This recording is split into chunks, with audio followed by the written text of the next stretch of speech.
Hi friends, ഓപ്പോയുടെ Oppo F21 Pro series ഇന്ത്യയിൽ launch ചെയ്തിട്ടുണ്ട്. ഓപ്പോ F21 Pro 4Gയുടെ വിശേഷങ്ങളാണ് നമ്മൾ ഇന്ന് നോക്കാൻ പോകുന്നത്.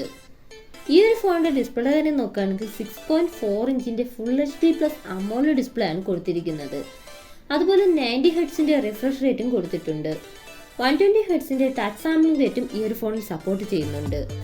ഈ ഫോണിൽ പഞ്ച് ഹോൾ ഡിസ്പ്ലേ ആണ് കൊടുത്തിരിക്കുന്നത്. പഞ്ച് ഹോൾ വരുന്നത് ഫോണിന്റെ ടോപ്പ് ലെഫ്റ്റ് ഭാഗത്തായിട്ടാണ്. ഗോറില്ല ഗ്ലാസ് 5ന്റെ പ്രൊട്ടക്ഷനും കൊടുത്തിട്ടുണ്ട്.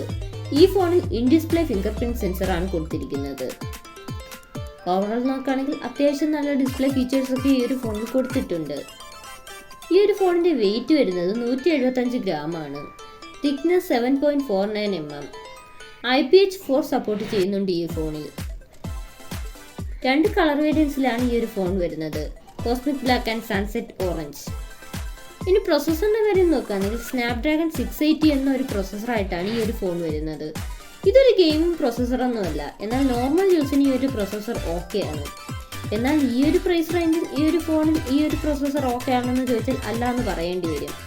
കാരണം ഈ ഒരു ഫോണിന്റെ പ്രൈസ് വരുന്നത് 23,000 റേഞ്ചിലാണ്. അപ്പോൾ ഈ ഒരു പ്രൈസ് റേഞ്ചിൽ ഈ ഒരു പ്രൊസസ്സർ അത്ര ബെറ്റർ ആണെന്ന് എനിക്ക് തോന്നുന്നില്ല. സാധാരണ 14,000 30,000 പ്രൈസ് റേഞ്ചിൽ വരുന്ന ഫോൺസിലാണ് സ്നാപ്ഡ്രാഗൺ 680 എന്ന പ്രൊസസ്സർ കൊടുക്കുന്നത്.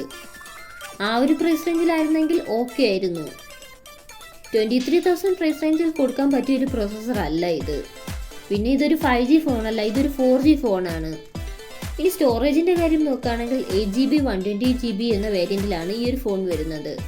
LPDDR4Xന്റെ റാം ആണ് യൂസ് ചെയ്തിരിക്കുന്നത്. UFS 2.2 സ്റ്റോറേജ് ടൈപ്പ് ആണ് കൊടുത്തിരിക്കുന്നത്. അതുപോലെ ഈ ഒരു ഫോണിൽ ഡെഡിക്കേറ്റഡ് മെമ്മറി കാർഡ് സ്ലോട്ടും കൊടുത്തിട്ടുണ്ട്. അതായത് നമുക്ക് ഒരു സമയം 2 സിമ്മും ഒരു മെമ്മറി കാർഡും യൂസ് ചെയ്യാം. റാം എക്സ്പാൻഷൻ എന്നൊരു ഫീച്ചറും ഈ ഫോണിൽ കൊടുത്തിട്ടുണ്ട്. അതായത് നമുക്ക് 5GB വരെ റാം എക്സ്പാൻഡ് ചെയ്യാവുന്നതാണ്. 3.5 mm ഓഡിയോ ജാക്കും കൊടുത്തിട്ടുണ്ട്. ആൻഡ്രോയിഡ് 12 ബേസ് ചെയ്തിട്ടുള്ള കളറോയ് സോഫ്റ്റ്വെയർ ആയിട്ടാണ് ഈ ഒരു ഫോൺ വരുന്നത്. ഇനി ക്യാമറയുടെ കാര്യം നോക്കുകയാണെങ്കിൽ ട്രിപ്പിൾ ക്യാമറ സെറ്റപ്പിലാണ് ഈ ഒരു ഫോൺ വരുന്നത്.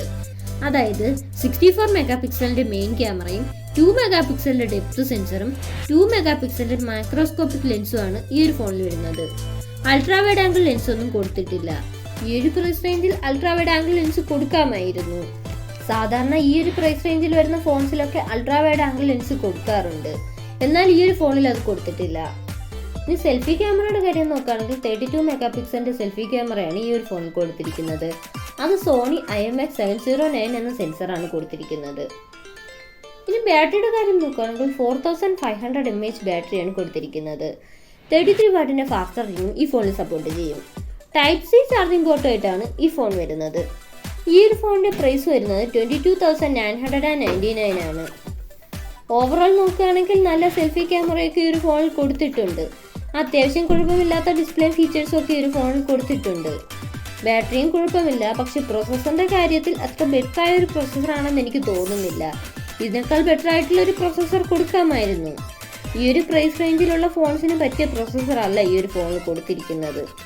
ഇതൊരു ഗെയിമിംഗ് നല്ല പെർഫോമൻസ് ഒക്കെ ആയിട്ടുള്ളൊരു പ്രൊസസ്സർ അല്ല. ഈ ഒരു പ്രൈസ് റേഞ്ചിൽ ഇതിനേക്കാൾ ബെറ്റർ ആയിട്ടുള്ള പ്രൊസസ്സറും ഫീച്ചേഴ്സും ഒക്കെ ആയിട്ട് വരുന്ന ഒരുപാട് ഫോൺസ് ഉണ്ട്. ഈ പ്രൈസ് റേഞ്ചിൽ സെൽഫി ക്യാമറ വേണമെങ്കിൽ നിങ്ങൾക്ക് ഈ ഒരു ഫോൺ എടുക്കാം. എന്നാലും ഈ ഒരു പ്രൈസ് റേഞ്ചിൽ പറ്റിയൊരു ഫോണാണെന്ന് എനിക്ക് തോന്നുന്നില്ല. ഈ പ്രൈസ് റേഞ്ചിൽ ഇതിനേക്കാൾ നല്ല ബെറ്റർ ആയിട്ടുള്ള ഫീച്ചേഴ്സും പെർഫോമൻസും ഒക്കെ ഉള്ള ഒരുപാട് ഫോൺ ഓപ്ഷൻസ് ഉണ്ട്. Example IQ, Motorola, Realme, Redmi പോലുള്ള ബ്രാൻഡ്സ്. നിങ്ങളുടെ അഭിപ്രായം കമന്റ് ചെയ്യുക. അതുപോലെ നമ്മുടെ ചാനൽ ഒരു ഗീവ് അവേ നടക്കുന്നുണ്ട്. എല്ലാവരും ഗീവ് അവേയിൽ പങ്കെടുക്കുക.